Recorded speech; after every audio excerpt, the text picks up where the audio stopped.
संत श्री रमाशंकर साहेब क्रांतिकारी संतों में शुमार हो रहे हैं। उनकी वाणी में जो धार है, जहाँ भी गलत हो रहा है उसके खिलाफ जो वो बोलते हैं, सच बोलते हैं। सच कड़वा लगता है क्योंकि लोग झूठ में जीते हैं। जो लगातार चीनी खा रहा है, सैकरीन खा रहा है, शुगर खा रहा है, जल्द ही शुगर के दलदल में फंसने वाला है, उस आदमी को आप बोलो कि नीम का शरबत पियो, पूरी ज़िंदगी को बदल कर रख देगा, पूरा क्योर हो जाओगे, कैंसर का खतरा भी टल जाएगा, तो कितना बुरा लगेगा। नीम का नाम सुनते ही जीभ में कड़वाहट आ जाती है। फिर पी ले तो पीना ही नहीं चाहता, पी ले तो क्या बात है, लेकिन आज पीना पड़ेगा। आज रमाशंकर साहब आपकी ज़िंदगी को बदल देने वाली एक परम रूपांतरणकारी प्रवचन कर रहे हैं। उन्हें आपको गहरे तक सुनना और समझना है ताकि मरने के पहले उसे जान सको जिसके लिए जन्म लिए हो। अच्छा, हमारे कबीर पंथ के महात्मा हैं, आपके यहाँ आए हैं। मान लीजिए ज्ञानदेव साहब को क्या किया इन्होंने? आपको कम से कम कंठी बांध दिया तो आपको फायदा किया आपका कि नुकसान? कंठी बांध दिया और इतना महंगा मांस, मछली, तारी, दारू पीना अगर बंद करा दिया, आपका फायदा पहुंचाया है कि नुकसान? फायदा। अच्छा ये बताइए, शिव चर्चा वाला समाज को क्या देना चाह रहा है? समाज को क्या मिलेगा? समाज का मांस बंद हो जाएगा, मछली बंद हो जाएगी, दारू बंद होगा, तारी बंद होगा, बीड़ी सिगरेट बंद होगा, गांजा भांग बंद होगा।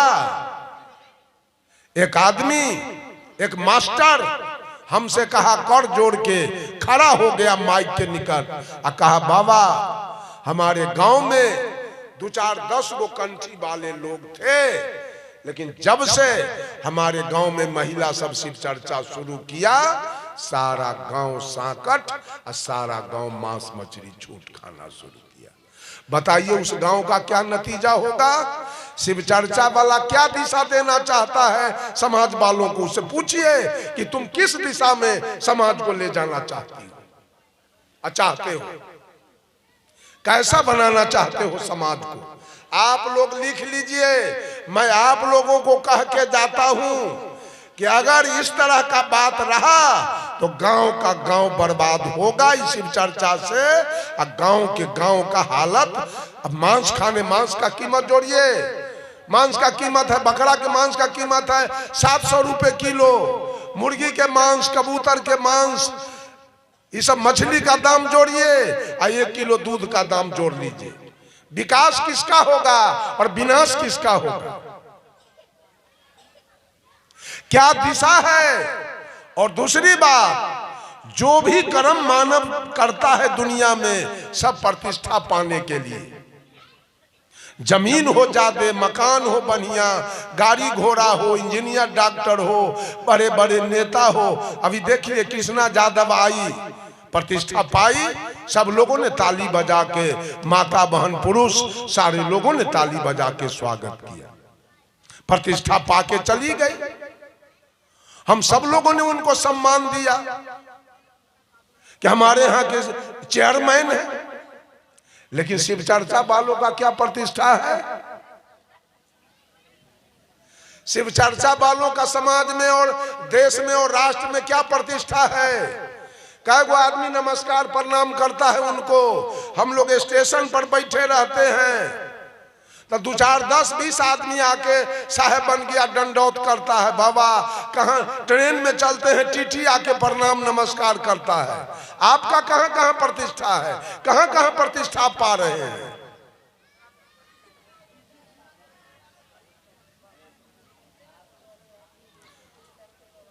संत मत अगर गांव में फैल रहा है मेही बाबा के पंथ, तो बूझिए समाज का कुछ न कुछ कल्याण होगा। कबीर मत फैल रहा है तो कुछ न कुछ कल्याण होगा। लेकिन अगर शिव चर्चा गांव में पैर फैला रहा है तो समझ लीजिएगा गांव का विनाश होके रहेगा, दूसरा कुछ नहीं। बिना विनाश भेले। उसी चर्चा वाली औरत से पूछ लीजिए कि बेटा अगर महादारूबाज निकल जाए उसका तो क्या कह के समझाएगी उसको? समझाने का औजार क्या है आपके पास? बेटा बहुत बड़ा पियक्कर हो गया है, चोर डकैत निकल रहा है, क्या समझाइएगा उसको? कैसे बेटा को कंट्रोल किया जाएगा? औजार कुछ है? आप तो सब कुछ को फ्री किए हुए हैं, समझाइएगा कैसे? इसलिए समाज को रास्ता देना है, समाज को कल्याण करना है। एक कबीरपंथी घर के बेटी, कबीरपंथी घर के बेटी का विवाह धोखा से मांसाहारी परिवार में हो गया। जब वो ससुराल गई लड़की तो ससुराल के लोग, उसके देवर भैंसुर या ननद या सास कभी मछली बनाने के लिए, कभी मांस बनाने के लिए उसको कहा करते थे। वो तो नैहर में कभी बनाई नहीं, नैहर में कभी खाई नहीं। वो तो साफ जवाब दे दिया, मैं न बना सकती हूं और न मैं खा सकती हूं। तो ससुराल के लोग उसको प्रताड़ित करना शुरू कर दिया। कोई उसको गाली देवे, कोई मारे, कोई कुछ करे। बेचारी एकांत में बैठ के रोती रहती थी। आखिर मेरे भाई बाप को क्या सूझा, इस कसैया के गले में लेके हमको बांध दिया। इतना लंबा जीवन हम जिएंगे कैसे? रो रही थी। उसी समय ये दिलीप साहब जैसे कम उम्र के 15 से 20 बरस के या 25 बरस के साधु इसी उजला ड्रेस में उधर से चले आ रहे थे। ये दुल्हन गई साधु बाबा के निकट और जाके साहेब बंदगी किया। कहती है, बाबा इधर कहाँ चले हैं?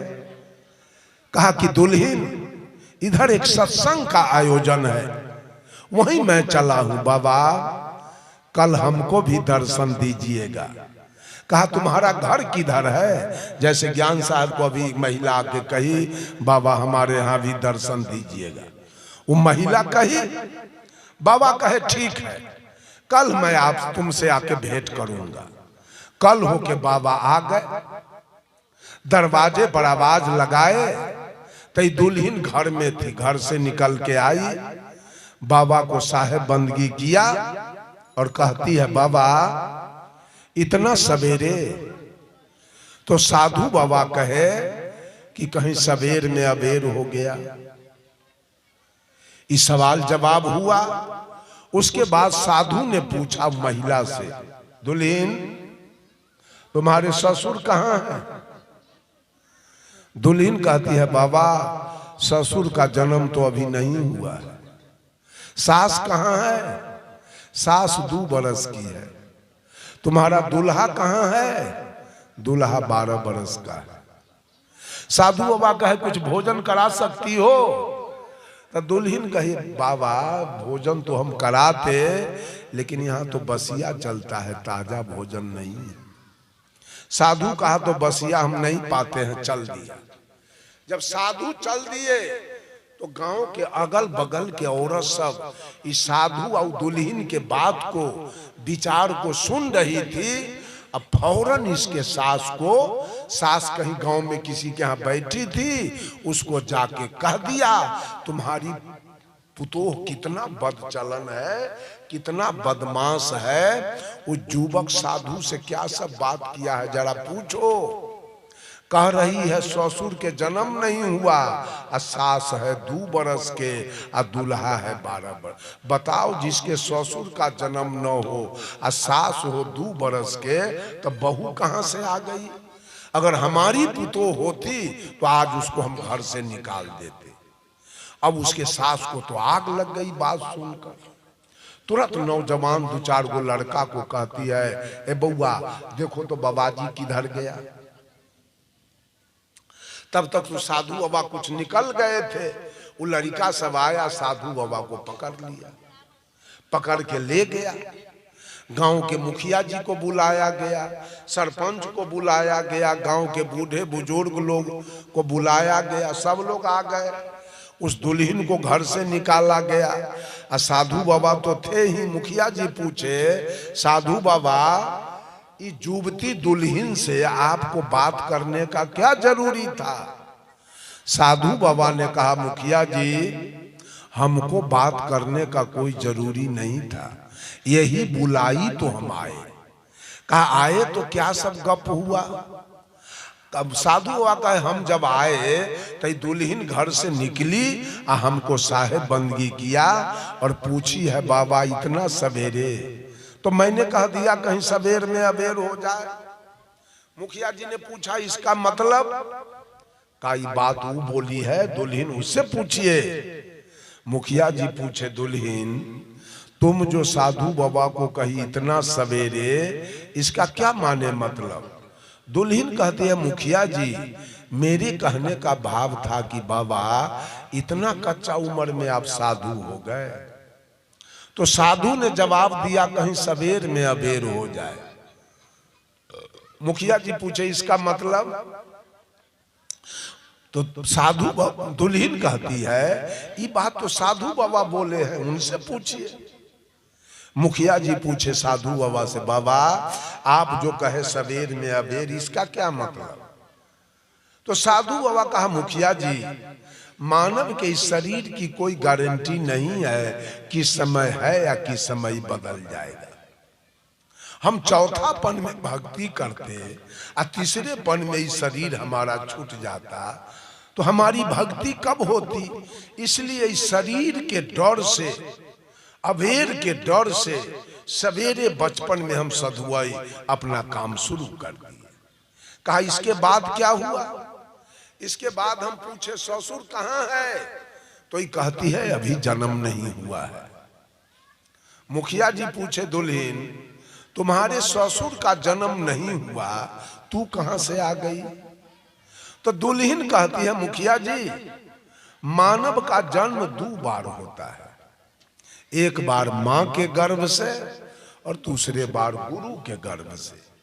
मां के गर्भ से आने वाले चोर, बेईमान, दलाल, घूसखोर, मांस, मछली, तारी, दारू, गांजा, भांग, बीड़ी, सिगरेट, पान, सुपारी खाने वाले, दूध में पानी, आटा में चोकर, घी में डलडा मिलाने वाले सब होते हैं।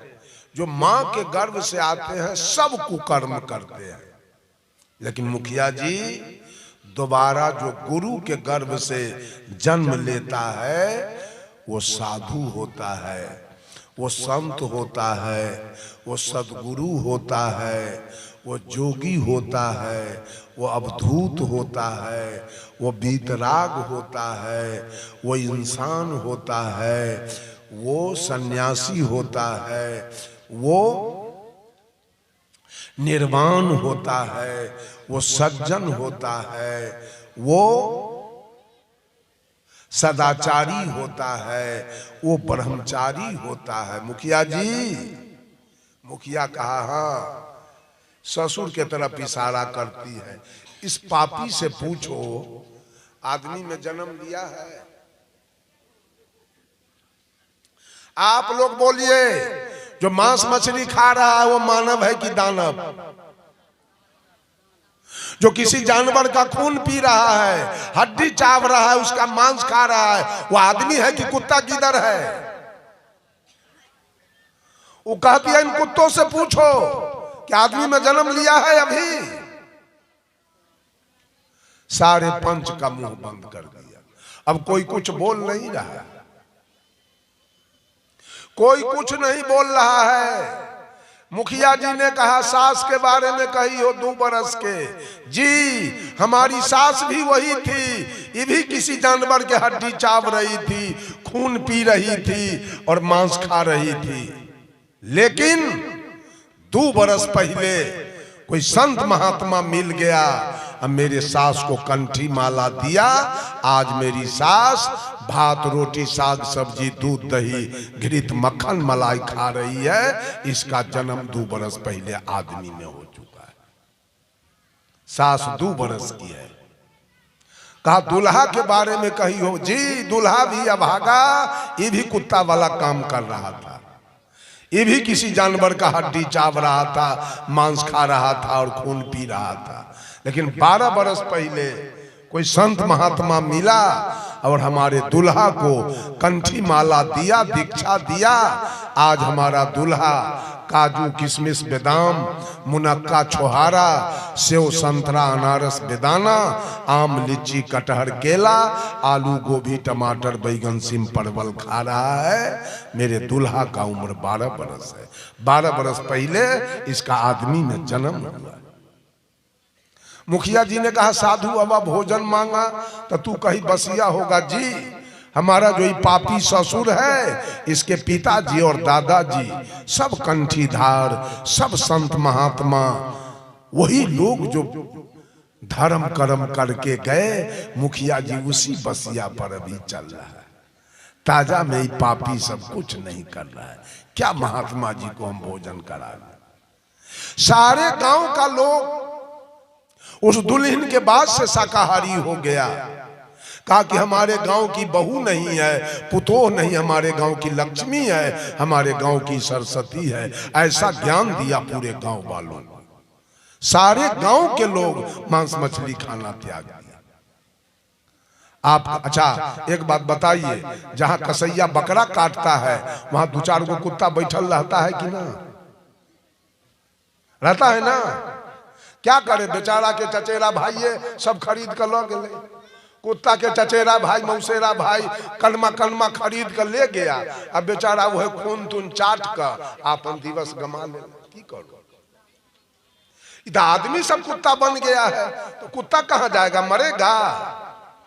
जब आदमी के भोजन आप खा जाओगे, जब कुत्ता के भोजन आप खाओगे, तब कुत्ता के लिए अरबा चावल के भात, रहरी के दाल, आलू परवल के सब्जी, पापड़ तिलौरी बनेगा।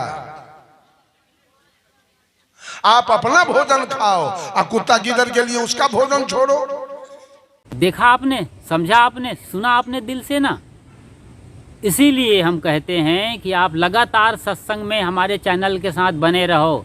चैनल पर बिल्कुल नए हैं तो फ़ौरन सब्सक्राइब कर लें, यानी फ्री में परमानेंट मेंबरशिप ले लीजिए आप, और लाइक करिए। वीडियो दिल को छू गई है, बात और जज्बात विस्तार से लिखिए नीचे कमेंट बॉक्स में। आपको क्या फीलिंग आ रही है और किस तरीके की और आगे वीडियो आप चाहते हैं।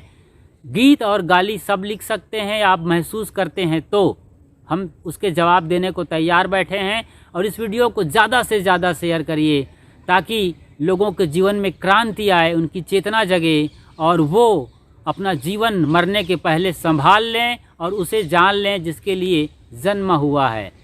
शुक्रिया, साधुवाद, साहिब बंदगी। मिलते हैं एक और खूबसूरत वीडियो में। तब तक अपना और अपनों का ज़रूर ख्याल रखिए।